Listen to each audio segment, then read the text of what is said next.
They say the past dies when the last person forgets it. But some places never forget. Some places never let go. In a quiet little town in Iowa, there's a house that looks completely ordinary. You might see it and walk past without stopping. But on the night of June 9, 1912, what happened inside that house is beyond words. 8 people were brutally murdered in their beds. My name is Ethan Gray. A paranormal investigator, once a skeptic, now a firm believer. Last June, I spent the night in one of America's most haunted homes, the Villisca Axe Murder House, in Iowa. If you've never heard of this place, let me tell you why it still terrifies people to this day. On the morning of June 10, 1912, a neighbor noticed something strange. There was no sound coming from the Moore family house. When she went inside, she witnessed a scene straight out of a nightmare. Inside were 8 bodies: Josiah and Sarah Moore, their 4 children, and 2 young visiting girls. All had been brutally murdered in their sleep with an axe. No screams, no signs of struggle. The doors were locked from the inside. The killer, gone. Mirrors were covered, the bodies draped with sheets, and a slab of meat was left next to the axe. And then the killer vanished into thin air. No motive, no clues, only blood and silence. When I arrived in Villisca, the house was just as I'd imagined. White paint, slanted roof, windows like hollow eyes. The air was heavy. The birds silent. Even the leaves didn't move. The caretaker gave me the keys, a flashlight, and a warning. If you hear voices at night, don't answer.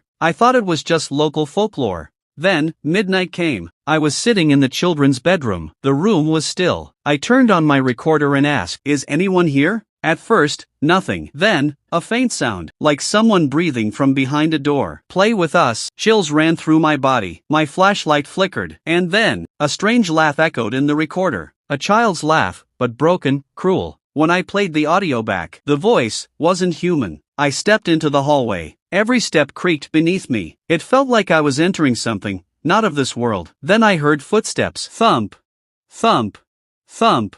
From the attic where the killer was believed to have hidden for hours. Suddenly, the attic door creaked open on its own. My flashlight died. Darkness. Complete darkness. And then, I heard breathing. Behind me. Someone, or something. I rushed to the kitchen. I needed light. I needed peace. That's when the voices began. Whispers. Someone crying. Someone pleading. A woman's voice. "Don't hurt the children." A child. "Mom, wake up." And then a deep, groaning man's voice. They had to be punished. I turned on the spirit box. Amid the radio static, a voice came through. I never left. This wasn't just a ghost. It was something else. Something that fed on that bloody history.